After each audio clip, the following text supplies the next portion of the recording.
알고 계시며 하나님은 너를 만드신 분, 너를 가장 깊이 이해하신단다. 8월 21일 주일 예배를 하나님께 올려드리겠습니다.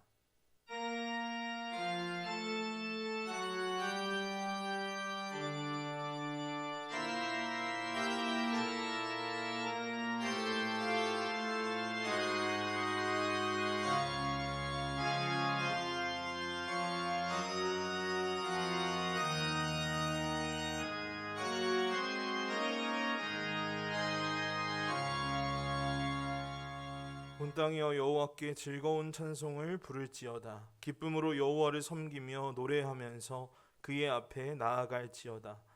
감사함으로 그의 문에 들어가며 찬송함으로 그의 궁전에 들어가서 그에게 감사하며 그의 이름을 송축할지어다. 아멘.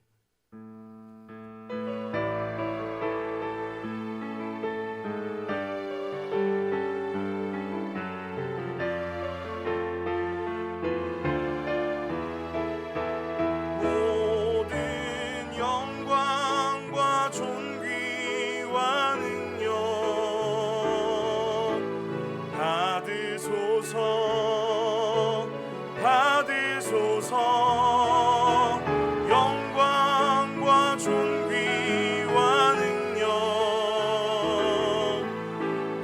받으소서. 받으소서. 그리스도 살아계신 하나님,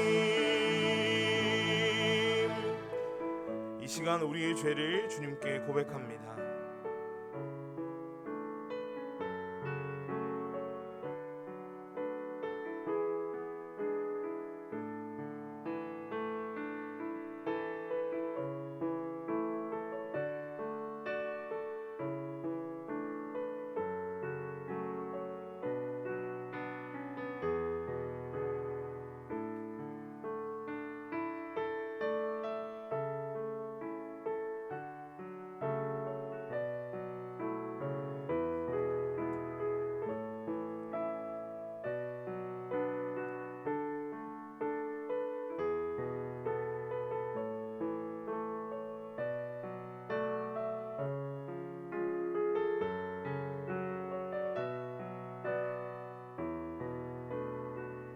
여호와는 긍휼이 많으시고 은혜로우시며 노하기를 더디하시고 인자하심이 풍부하시도다. 우리의 죄를 따라 우리를 처벌하지는 아니하시며 우리 죄악을 따라 우리에게 그대로 갚지는 아니하셨으니 동이 서에서 먼 것 같이 우리의 죄가를 우리에게서 멀리 옮기셨느니라. 아멘. 신앙 고백합니다. 나는 전능하신 아버지 하나님 천지의 창조주를 믿습니다. 나는 그의 유일하신 아들 우리 주 예수 그리스도를 믿습니다. 그는 성령으로 잉태되어 동정녀 마리아에게서 나시고 본디오 빌라도에게 고난을 받아 십자가에 못 박혀 죽으시고 장사된 지 사흘 만에 죽은 자 가운데서 다시 살아나셨으며 하늘에 오르시어 전능하신 아버지 하나님 우편에 앉아 계시다가 거기로부터 살아있는 자와 죽은 자를 심판하러 오십니다. 나는 성령을 믿으며 거룩한 공교회와 성도의 교제와 죄를 용서받는 것과 몸의 부활과 영생을 믿습니다. 아멘. 찬송가 370장입니다.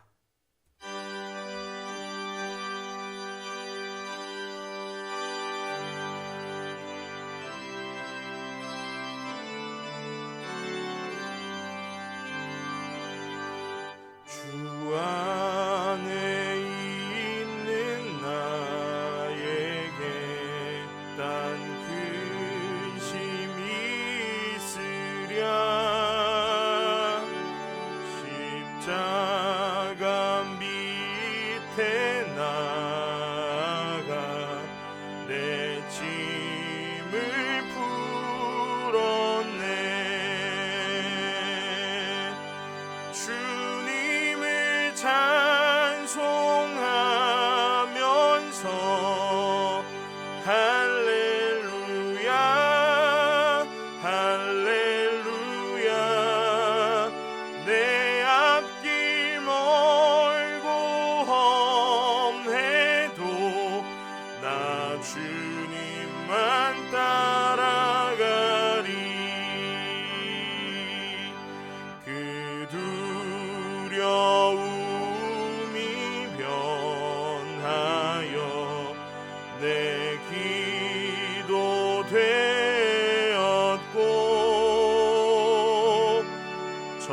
나의 한숨 변하여 내 노래 되었네. 주님을 찬송하면서 할렐루야 할렐루야. 내 앞길 멀고 험해도 나 주님만 따라가리. 내 주는 자비하셔서 늘 함께 계시고 내 궁핍함을 아시고 늘 채워주시네.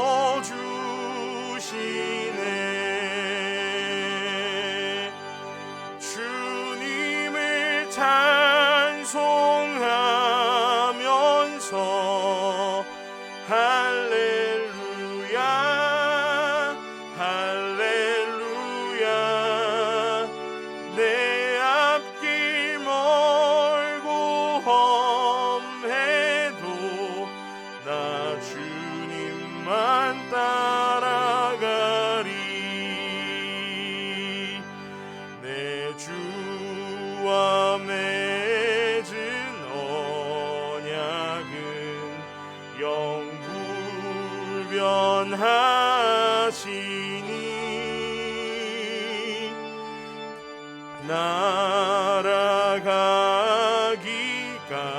날아가기까지는 늘 보호하시네.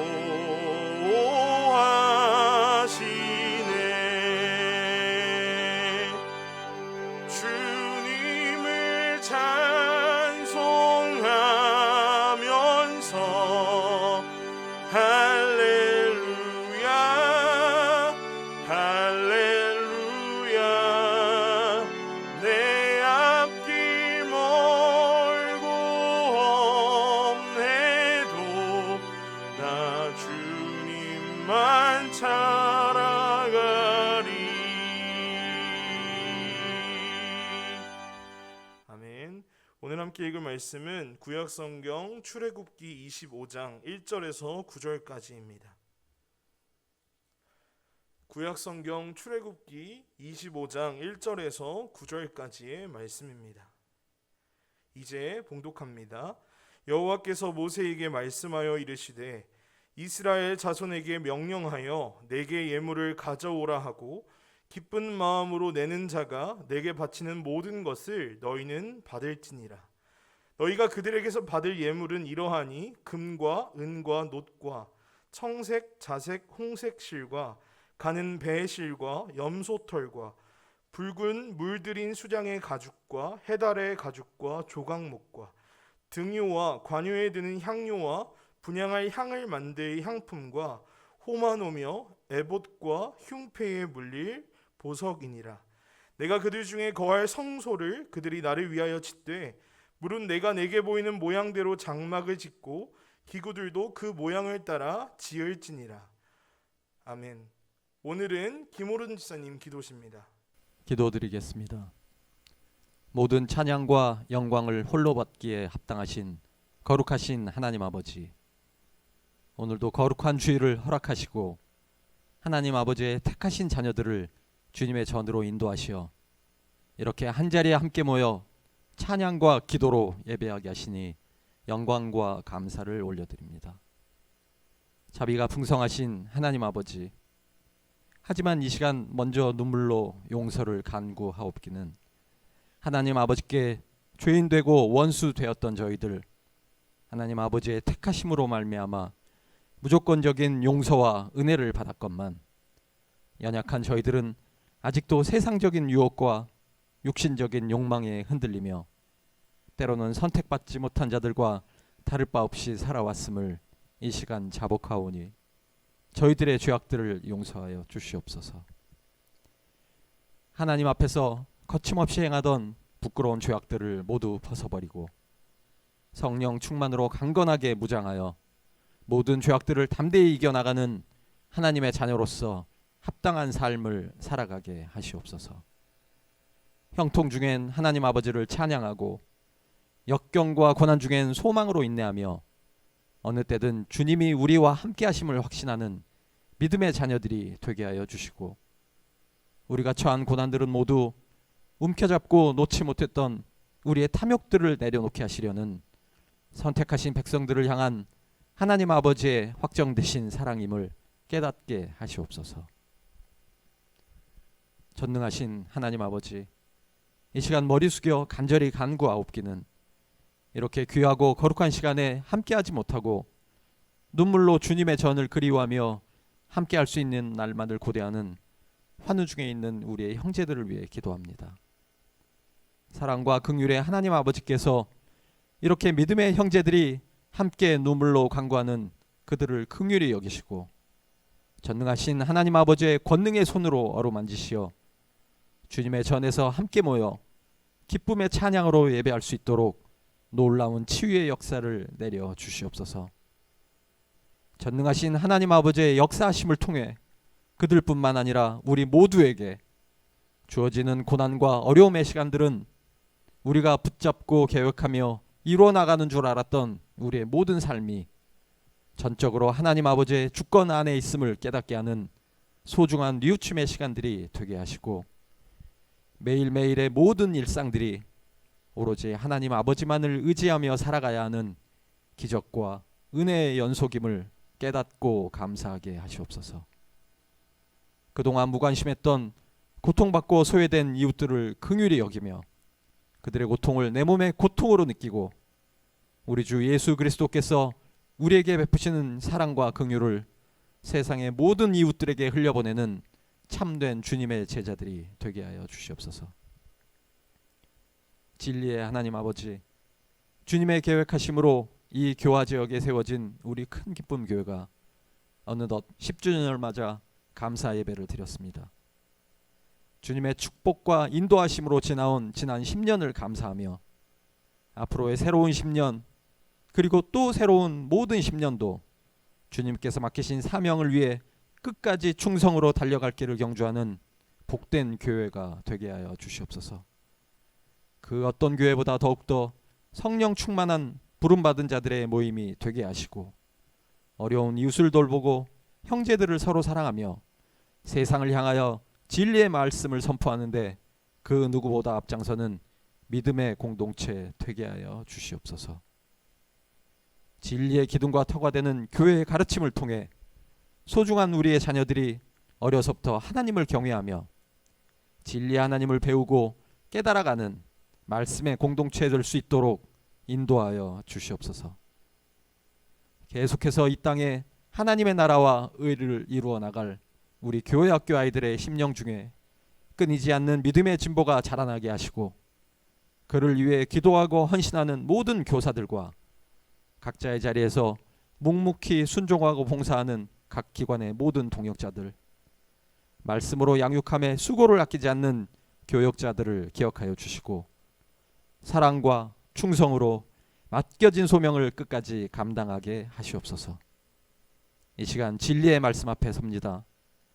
선포되는 진리의 말씀이 죄악된 심령들에겐 뼛속까지 쪼개는 날성검이 되게 하시고 성령 충만한 심령들에겐 감사가 넘치는 은혜와 사랑의 소리가 되게 하시옵소서. 지금 잠시 휴가 중에 계시는 담임 목사님과 그 가족들을 위해 기도합니다. 비록 짧은 휴식의 시간이지만 성령님의 함께 하심으로 주님이 맡기신 어린 양들을 이끌어 나가는 데 필요한 새로운 힘과 새로운 은혜의 충전이 있게 하시고 돌아오는 발걸음에도 주님께서 동행하여 주시옵소서. 거룩한 예배가 될 수 있도록 준비하고 수고하는 모든 손길들과 찬양대의 헌신과 섬김 위에도 은혜와 축복을 내려주시며 이 모든 간구 우리를 사랑하시고 항상 함께 하시는 우리 주 예수 그리스도의 이름으로 감사하며 기도드립니다. 아멘.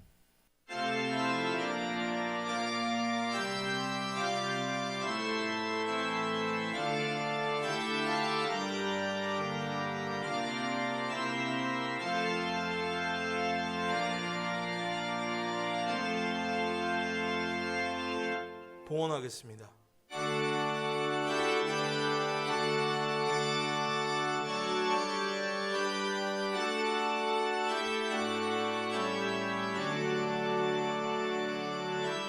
내게 있는 모든 것을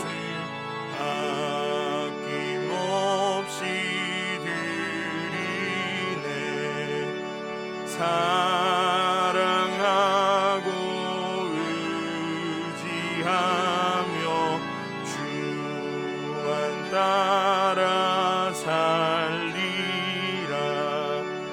주께 드리네.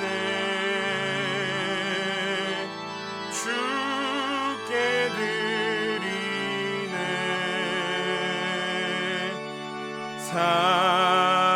사랑하는 구주 앞에 모두 드리네.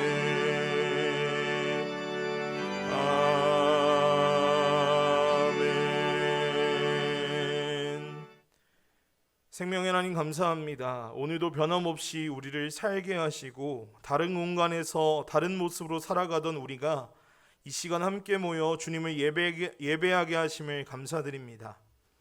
우리에게 주신 모든 호흡과 생명이 오직 아버지께로부터 왔음을 고백합니다.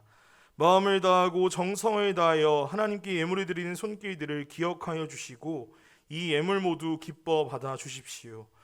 주님께 기쁨으로 드린 헌금들이 쓰여지는 곳마다 하나님의 뜻이 이루어질 수 있기를 소망합니다. 우리는 기쁨으로 예배를 드리지만 여전히 고통과 슬픔 가운데 낙심하는 우리의 형제 자매들이 있습니다. 우리가 주님의 손과 발 되어 우리 교회 공동체뿐만 아니라 지역사회와 세상 가운데에도 기쁨과 하나님의 평안이 될 수 있도록 우리 삶을 인도하여 주십시오. 이 모든 말씀 예수님의 이름으로 기도드립니다. 아멘. 교회 소식을 전합니다. 담임 목사님께서 휴가 중에 계십니다. 휴가는 24일 오는 수요일까지입니다. 이종봉 지사님의 아내분이신 박혜숙 지사님께서 화요일에 서울대병원에 입원하십니다. 또 목요일에는 암 수술을 받게 되시는데요. 간의 3분의 1을 도려내고 임파선까지 절제하는 큰 수술이어서 목사님께서 기도 부탁하셨습니다. 모든 성도님들께서 한 마음으로 중보해 주시기를 부탁합니다. 이외의 자세한 사항들은 주보를 참고해 주시기 바랍니다. 함께 찬양하시겠습니다.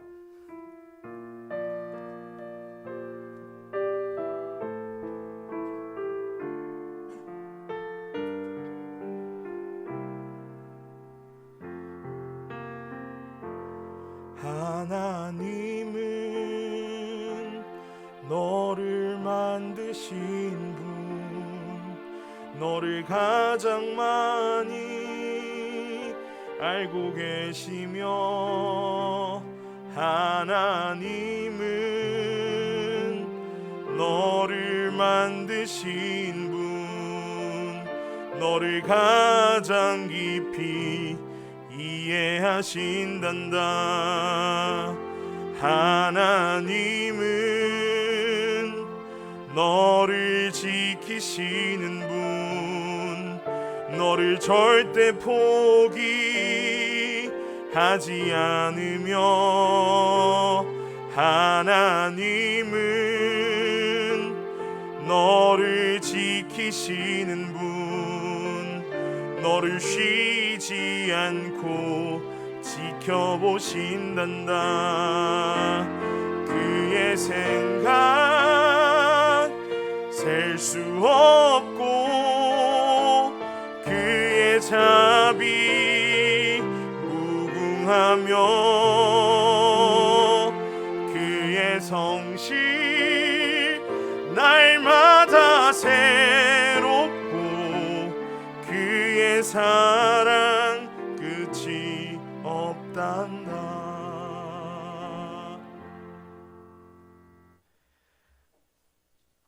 제 방에는 더 이상 사용하지 않는 넥타이가 하나 있습니다. 얼마나 자주 맸는지 색은 다 바래버렸고 군데군데 해진 부분도 있습니다. 이제는 어느 자리에도 착용할 수 없을 만큼 낡아버렸지만 저는 여전히 그 넥타이를 가장 좋아합니다. 그래서 아무 쓸모도 없고 자리만 차지하는 이 넥타이를 저는 여전히 간직하고 있습니다. 그 이유는 제가 21살 때 처음 전도사 사역을 시작했는데 그때 만났던 첫 제자들이 저에게 처음 선물해 준 넥타이이기 때문입니다. 세상의 모든 처음이 모두 소중한 의미를 갖는 것은 아니겠지만 사역자로서 전도사로서 처음 선물 받은 이 넥타이는 제게 소중한 의미가 담겨 있습니다.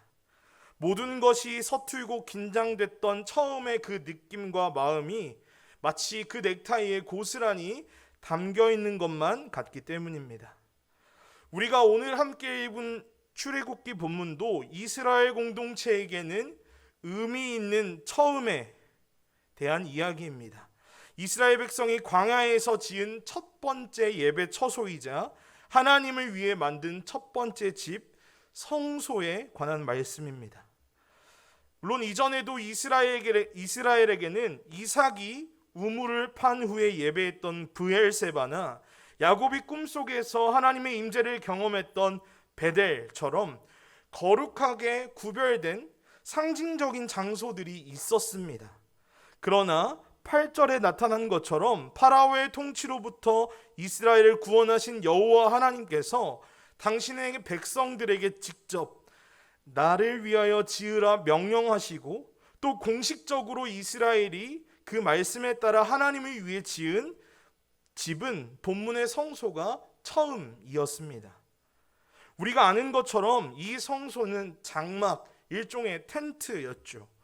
그래서 훗날 솔로몬이 지은 그 아름다운 성전처럼 화려함을 자랑하지도 또 포로 생활 중에 돌아온 사람들이 온갖 수모를 견디며 지었던 수룹바벨 성전처럼 감동적인 서사가 담겨 있지도 않습니다. 신약시대에 신약성경에 나오는 것처럼 46년 동안이나 지었다고 하는 견고한 해록 성전과 비교해도 그 규모와 견고함은 비교할 바가 되지 못합니다. 그럼에도 불구하고 나를 위해 지으라 말씀하신 이 첫 번째 하나님의 집은 구약과 신약 시대는 물론이고 오늘날까지도 하나님의 임재, 하나님의 현존, 하나님의 함께하심과 머무심의 상징으로서 기능할 만큼 큰 의미를 갖고 있습니다. 그런데 곰곰이 생각해 보면 하나님을 위한 집, 하나님을 위해 지은 집이라는 이 말 자체가 매우 역설적이고 모순된다는 사실을 발견하게 됩니다.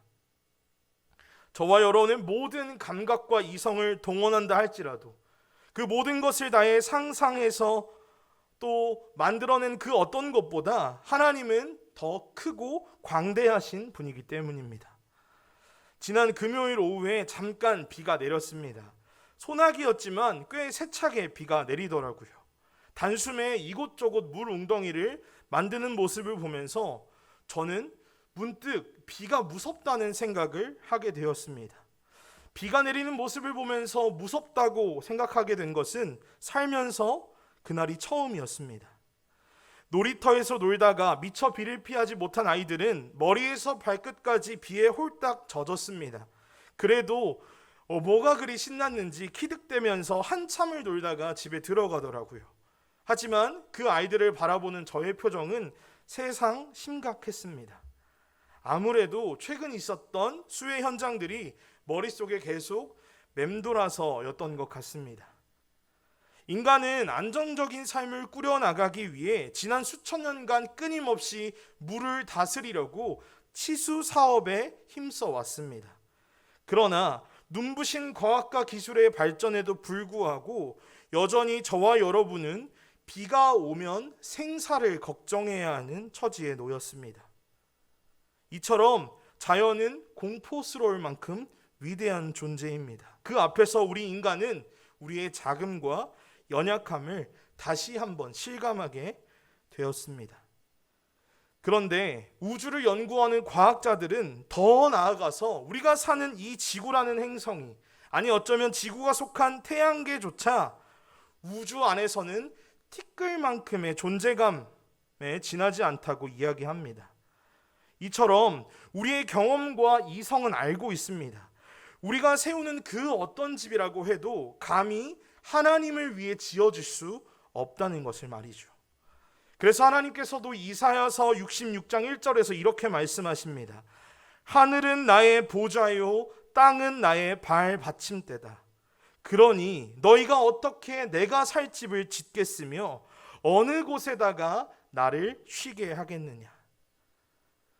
우주에 대한 개념이 빈약했고 이 땅에 대한 과학적인 지식이 부족했던 사람들에게 이보다 더 생생하게 하나님의 광대하심을 알게 하는 표현은 아마 없었을 것이라고 생각됩니다. 아울러 세상에 가진 가장 값지고 귀한 것들로만 성전을 건축했던 솔로몬 역시 이 사실을 잘 알고 있었던 것 같습니다. 열왕기상 8장 27절의 말씀인데요. 그는 낙성과 성전을 완성한 후에 드리는 노래와 기도에서 이렇게 고백하고 있습니다. 하나님께서 정말로 땅 위에 계시겠습니까? 저 하늘 위의 하늘이라도 주님을 모시기에 부족할 터인데 제가 지은 이 성전이야 더 말하여 무엇하겠습니까? 그렇습니다. 사람이 하나님을 위한 집을 건설한다는 것은 제 아무리 솔로몬 왕이라 할지라도 정말이지 불가능한 일입니다. 게다가 심지어 그 일은 불필요한 일이기도 합니다. 로마로 보내는 편지에서 바울은 이렇게 이야기합니다. 만물이 하나님으로부터 말미암았다고. 그러므로 우리를 포함한 모든 피조 세계는 이미 그분 안에 있다고 말이죠. 하나님께서는 모든 만물의 창조주이십니다. 이걸 거꾸로 말해보면 하나님이 과거의 어느 시점에 한번 창조하셨다는 것이 아니라 하나님께서는 지금도 오늘도 모든 만물의 기반이자 터전이 되어 주신다는 고백이지요. 그리고 모든 이들에게 그 코에 숨을 불어넣으셔서 생명으로 살아가게 하시는 분입니다. 그러므로 우리는 어디에 있든지 모든 곳에 계시는 하나님께 다가갈 수 있습니다. 우리가 바다 끝이나 깊은 수월에 거할지라도 하나님께서 내미시는 손길을 우리는 경험할 수 있다는 것이지요. 또한 예수님을 통해 보여주신 것처럼 예배당과 성전에서와 마찬가지로 시골에 냄새나는 마국간에서도 병든 자와 쓰러진 자들의 자리에서도 하나님은 우리를 찾아오고 계십니다. 따라서 하나님을 위한 집은 지을 수도 없을 뿐더러 애초에 필요하지도 않은 것입니다. 그러나 역설적이게도 우리가 함께 읽은 것처럼 하나님께서는 오늘 출애굽 공동체 곧 하나님의 백성들에게 성소를 지을 것을 직접 요청하고 계십니다. 왜 하나님께서는 본인에게 어울리지도 않고 필요하지도 않은 집을 지으라고 사람들에게 말씀하고 계신 걸까요? 다소 이해하기 어려운 하나님의 명령의 실마리는 아론의 금송아지 사건이라는 이스라엘 공동체의 상황과 맞물려 있습니다. 오늘 본문이 기록된 위치와는 다소 뒤엉켜 있긴 하지만 유대교 랍비들과 많은 구약학자들은 성소를 지으라는 본문의 명령이 이스라엘 금송아지 사건 이후일 것이라고 말하고 있습니다. 여러분이 잘 아시는 것처럼 금송아지 사건은 모세가 하나님의 계명을 받기 위해 산 위에 올라간 지 40일쯤 지났을 때 벌어진 일입니다. 사실 모세가 산에 오르기 전에도 이스라엘 공동체는 참 어수선했습니다. 그들은 이집트를 뒤덮은 6월절 구원 사건을 경험하고도 또 홍해를 건너왔으면서 이렇게 모세에게 볼멘소리를 해댔습니다. 고생을 하더라도 부잣집에서 하는 게 낫다고. 고생을 하더라도 애굽에서 고생하고 죽는 것이 훨씬 좋았다라고 반찬 투정 같은 것을 해댔습니다. 그러나 이런 불평을 늘어놓고도 또 소란스럽긴 했어도 그들 가운데는 항상 하나님과 가깝게 소통하던 모세가 있었기에 그들의 불만과 두려움은 곧 잠잠해지곤 했습니다. 그런데 문제는 모세가 6주 가까이 그의 자리를 비운 데서 발생하게 됩니다. 생각보다 길어지는 그의 부재에 백성들은 점점 불안해졌습니다. 모세가 만약 돌아오지 못한다면 과연 이제 누가 우리들과 하나님 사이에 다리를 놓아줄 수 있을까? 이제 하나님의 임재를, 그분의 인도하심을 어떻게 인지하고 따를 수 있을까? 그들은 이제 걷잡을 수 없는 두려움에 휩싸이게 됩니다.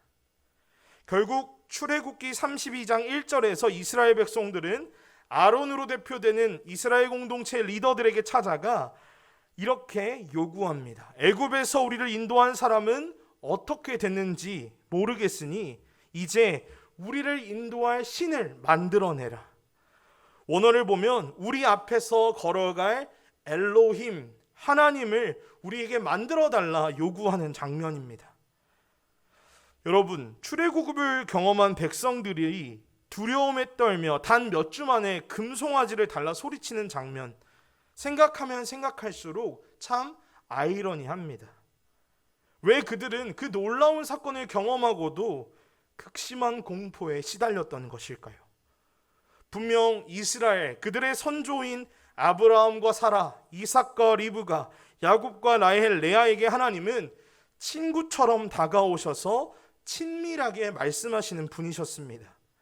길을 떠난 아브라함이 두려워할 때에도, 쌍둥이를 임신한 리브가가 극심한 고통에 시달릴 때에도, 완전히 추락하게 된 야곱이 쓰러져 잠든 그 시간에도 하나님은 그들에게 나타나 두려워 말라, 내가 너와 함께 하겠다 말씀하곤 하셨습니다.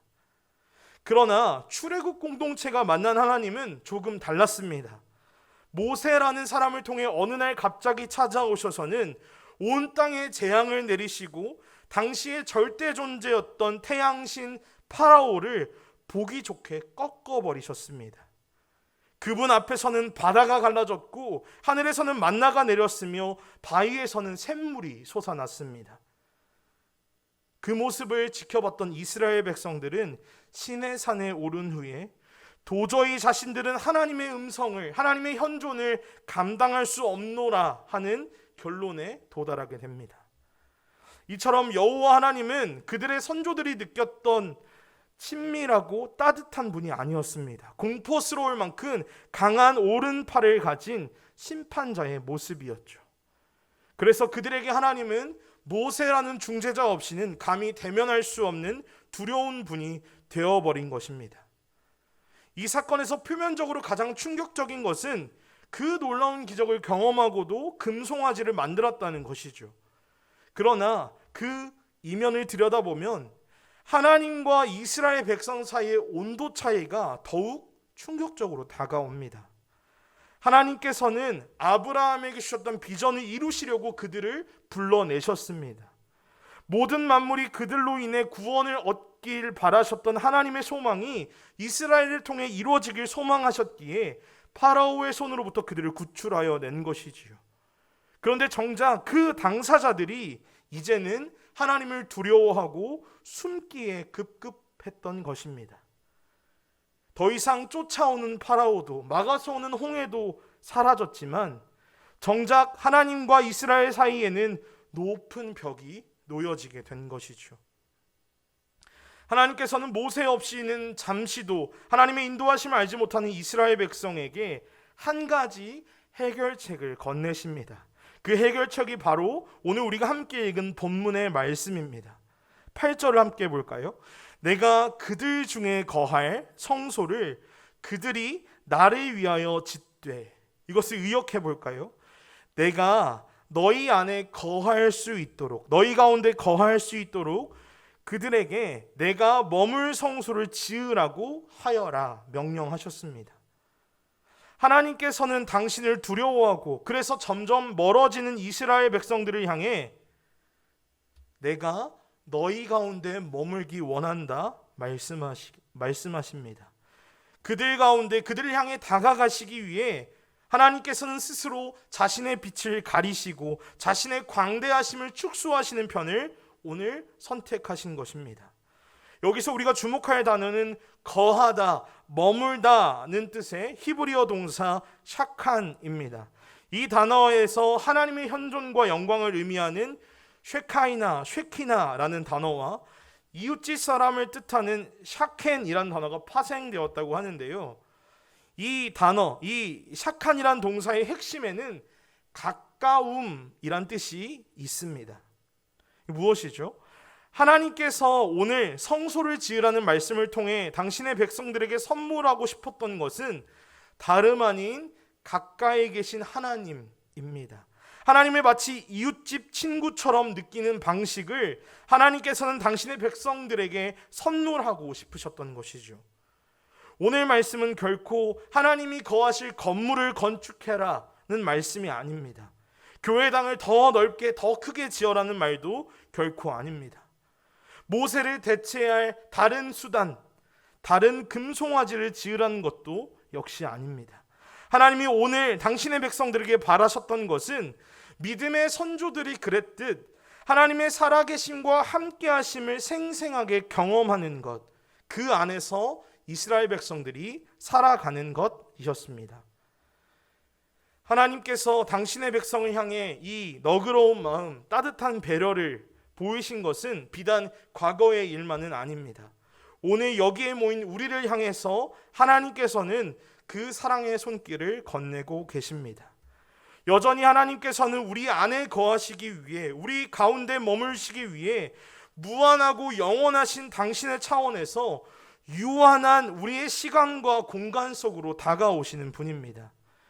이 땅에 가장 명료하게 드러난 하나님의 배려가 무엇이죠? 우리가 고백하는 주님 예수 그리스도이십니다. 우리는 그분을 통해 오늘 이 자리에서 하나님의 살아계심을 발견하게 된 사람들입니다. 하나님과의 연결이 끊어진 사람들, 서로를 소외시키고 스스로를 점점 더 고립시키는 깨어진 세상 속으로 하나님께서는 직접 찾아오셨습니다. 당신의 살아계심과 함께하심을 알려주시려고 이 땅에 당신의 모든 것을 제안하시고 축소하셔서 오신 것이죠.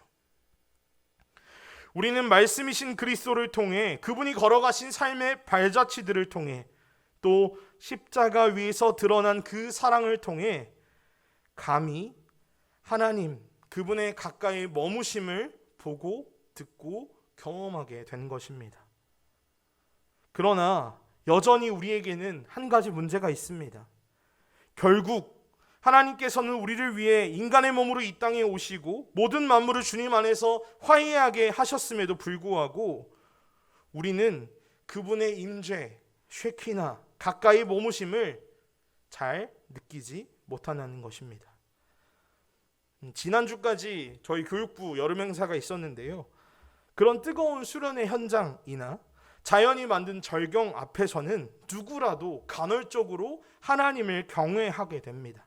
숭고한 마음이 저절로 생기기도 하죠.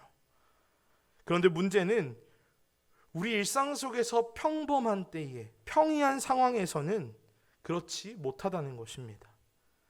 심지어 두려움 때문에 금송아지를 만들었던 이스라엘 백성들과는 달리 우리는 하나님의 살아계심을 느끼지 못할 때에도 큰 불편함 없이, 큰 불안함 없이 살아가기도 한다는 것입니다. 사랑하는 여러분, 우리는 어떻게 평범한 하루 일상 속에서도 하나님의 현존을 느끼며 살아갈 수 있는 것일까요? 다시 본문 8절을 보겠습니다. 하나님께서는 이렇게 말씀하십니다. 내가 그것 안에 머물고 싶다. 그러니 그 성소를 지어라 라고 하지 않으십니다. 하나님은 그 안에 머무시는 분이 아니라 그들 가운데 머무시는 분이라고 말씀하고 계십니다. 이것은 무엇이죠? 백향목과 금과 은을 쏟아부은 건물이 아니라 오늘도 성실하게 하나님의 집을 건설하는 사람들 그 가운데 그 속에 살아 계시다는 말씀입니다. 다시 말해 하나님은 성소, 하나님의 집을 오늘도 성실하게 건설하는 사람들 그 가운데 머무시며 우리는 성소를 건설할 때에 하나님의 가까이 계심을 경험하게 된다는 것입니다. 성소를 건설한다는 것은 어떤 것일까요? 성소를 건설하는 사람은 누구일까요? 본문 2절입니다. 기쁜 마음으로 하나님께 내어 드리는 자. 3절 이하에 나열된 것은 그 항목들 자체가 중요하다기보다 기쁨으로 드리는 것이라면 무엇이든 상관없다는 것입니다. 하나님을 위한 성소를 건설하며 하나님의 임재를 경험하는 가장 좋은 길은 무엇입니까? 2절은 말합니다. 기쁨으로 하나님께 내어드리는 것이죠. 예언자적 상상력이라는 책으로 잘 알려진 윌터 부르그만이라는 구약학자가 있습니다.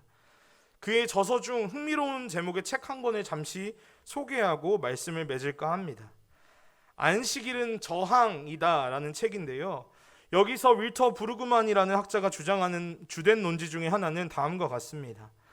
생산성과 효율성을 강조하는 만몬의 세상에서 안식일은 저항의 행위이자 여호와 신앙을 선포하는 용기였다. 애굽의 파라오로 대표되는 제국은 쉼 없는 노동 시스템을 구축했다. 그러나 여호와 하나님은 그들로부터 이스라엘을 구원하셨고 안식일 계명, 곧 집안의 어른과 아이, 하인들과 거류하는 나그네들, 심지어는 가축들까지 쉬게 하셨다. 이를 멈추는 것은 제국의 시스템 안에서 뒤처지고 패배하고 죽어가는 것을 의미했지만 하나님께서는 안식일을 통해 만몬의 통치에 대한 저항이자 창조주이신 하나님을 기억하는 방법을 알려주셨다. 안식일을 지키는 이스라엘 공동체는 제국이 다스리는 세상 속에서 하나님의 통치를 선포하는 대한 공동체였다. 이것이 그의 주장입니다. 우리가 사는 오늘에는 눈에 보이는 애굽이나 로마, 제국과 황제는 존재하지 않습니다. 그러나 자본주의라는 또 다른 제국이 그 힘과 위용을 자랑하고 있죠. 더 가지는 것이 이기는 것이라는 논리 앞에 우리는 무언가를 더 쥐려, 더 가지려고 끝없이 욕망하며 치열하게 경쟁합니다. 인간의 가치와 아름다움, 옳고 그름은 그 앞에서, 만몬과 돈 앞에서 점점 희미해지고 있습니다. 윌터 부르그만은 이러한 제국의 논리 앞에 안식일이 저항이자 하나님의 나라를 이루고 대한 공동체를 살아가는 대안적인 삶이라고 이야기합니다. 저는 이와 같은 맥락에서 하나님께 기쁨으로 내어드리는 것, 곧 감사가 평범한 일상 속에서도 하나님의 현존을 느끼게 해주는 가장 좋은 길이 된다고 믿습니다. 주어진 것에 만족하고 하나님께 감사하는 것, 내가 가진 것을 기쁨으로 내어주는 것은 더 많이 가지는 것이 옳음이라고 말하는 만몬에게 저항하는 길입니다. 또한 우리를 창조하신 하나님을 고백하는 신앙 고백이기도 합니다. 감사는 우리의 마음속에 하나님의 임재와 부재, 그 차이점을 선명하게 드러내는 일입니다. 감사는 아무나 할 수 없는 일이기 때문이죠. 감사는 타고난 사람이나 능력 있는 사람이 아니라 하나님이 오늘도 살아계시고 우리가 지닌 모든 것이 그분께로 왔음을 깨달은 사람만이 할 수 있는 신앙 고백이기 때문입니다. 어떤 시인의 고백처럼 세상은 하나님의 미술관이며 그분의 작품들이 도처에 있음을 아는 사람만이 오늘 본문의 2절처럼 기쁘게 자기 가진 것을 하나님께 내어드릴 수 있는 것입니다. 반대로 내게 주어진 것이 모두 우연이라고 생각한다면 하나님과 함께하는 거래나 투자는 가능할지 몰라도 기쁨으로 내어드는 일은 불가능에 가깝습니다. 그 사람에게는 주신 분은 없고 가져가는 분만 있기 때문입니다. 그에게 감사하는 마음으로 성소를 짓는 일은 있을 수 없는 일입니다. 본문 출애굽기 25장 2절은 말합니다. 오직 성소에 쓰이는 것은 마음에서 우러나와 하나님께 기쁨으로 바치는 선물들이라고. 8절에서 하나님께서는 그 자발적인 기쁨의 선물이 하나님께 그리고 서로에게 내어지고 하나님의 뜻 가운데 사용될 때에 그들 가운데 그 내어드림을 기쁘게 받아들인 사람들 사이에 머무신다 말씀하십니다.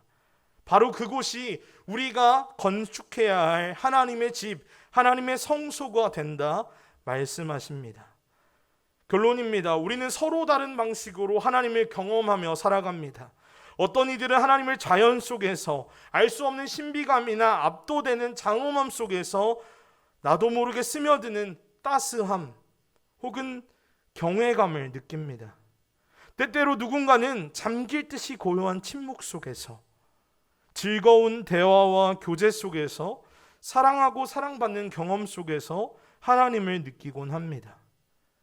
또 어떤 이들은 말씀을 읽고 공부하는 시간을 통해서, 혹은 하나님의 뜻과는 전혀 다르게 구부러지고 망가진 세상 속에서 하나님의 부르심을 경험하기도 합니다.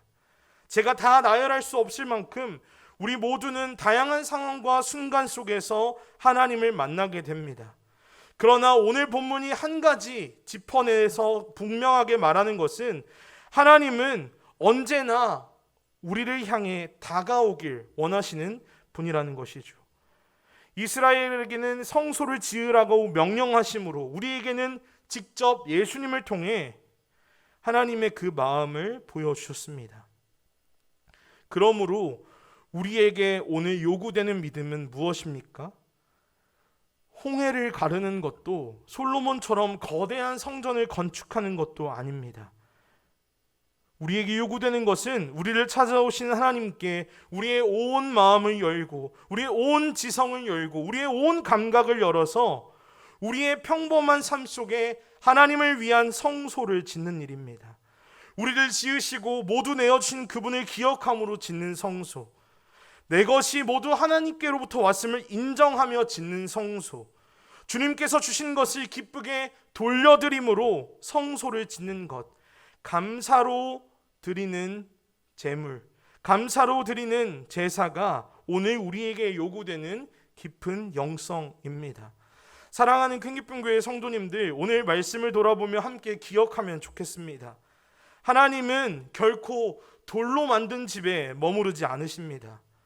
그분은 기쁨으로 주는 사람들, 마음 다해 나누고 마음 다해 감사하는 사람들의 그 가슴 속에 머무십니다. 우리의 마음이, 우리의 일상이 친밀하게 다가오시는 하나님께 내어드리는 곳이 되기를, 그분이 머무시는 성소가 되기를, 평생 그 성소를 기쁨으로 세워나가는 저와 여러분 되시기를 간절히 기도하겠습니다. 함께 찬양하시겠습니다.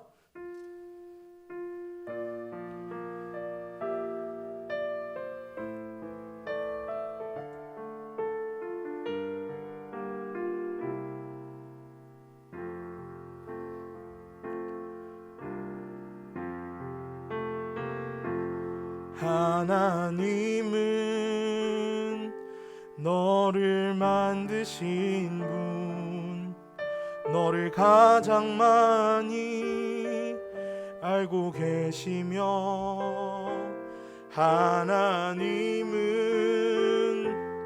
너를 만드신 분, 너를 가장 깊이 이해하신단다. 하나님은 너를 지키시는 분, 너를 절대 포기하지 않으며, 하나님은 너를 지키시는 분, 너를 쉬지 않고 지켜보신단다. 그의 생각 셀 수 없고, 그의 자비 무궁하며, 그의 성실 날마다 새롭고, 그의 사랑 끝이 없단다. 하나님은 너를 원하시는 분, 이 세상 그 무엇 그 누구보다 하나님은 너를 원하시는 분, 너와 같이 있고 싶어 하신단다. 하나님은 너를 인도하는 분, 광야에서도 폭풍 중에도 하나님은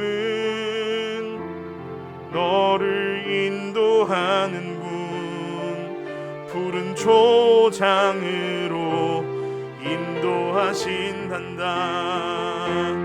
그의 생각 셀 수 없고 그의 자비 무궁하며 그의 성실 날마다 새롭고 그의 사랑 끝이 없단다. 그의 생각